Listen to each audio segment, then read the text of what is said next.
Weisung ist in meinem Herzen. Siehe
Wir erwarten dich, Jesus Christus, Sohn des lebendigen Gottes, den Herrn und Vollender der ewigen Weisung.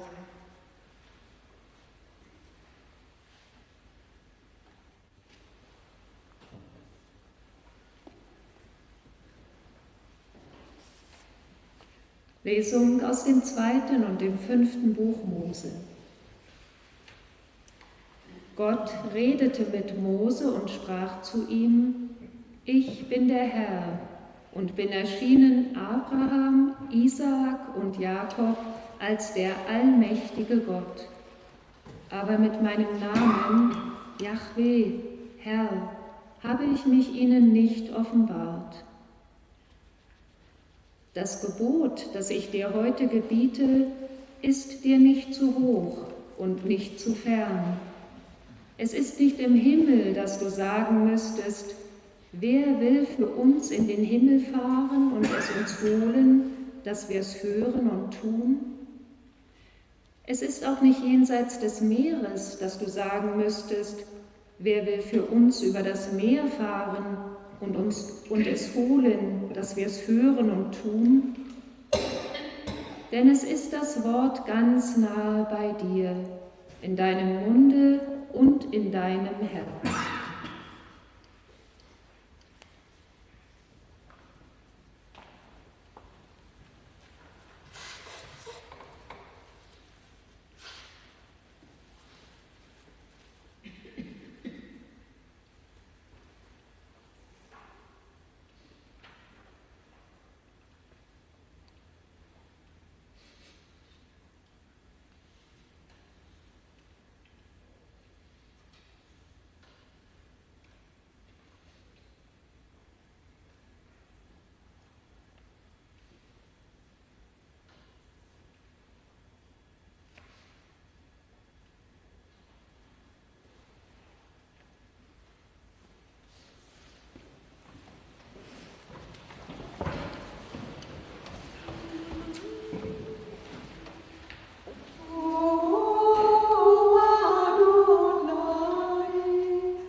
Lebendiger Gott, wir danken dir, dass in deiner Kirche dein Geist, dein Heil und deine Barmherzigkeit sichtbar und unsichtbar wohnen.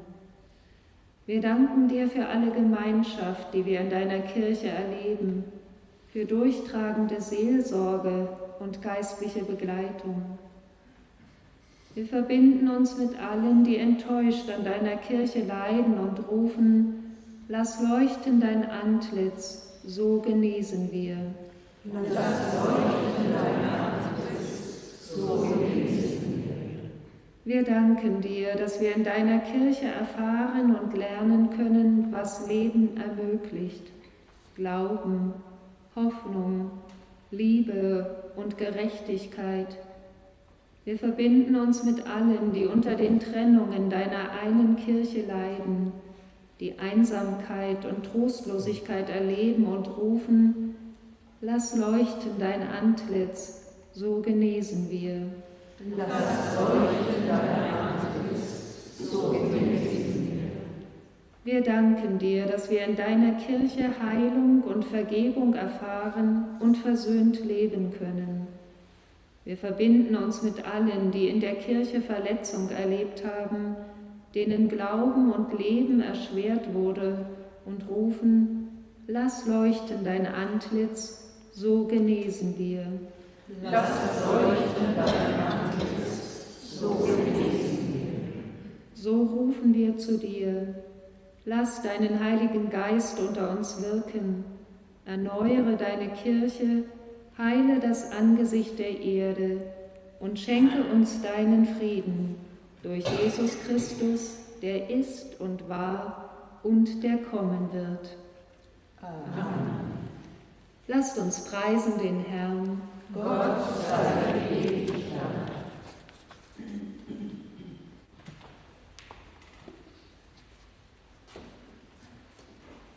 Es segne und behüte uns der gnädige, barmherzige Gott,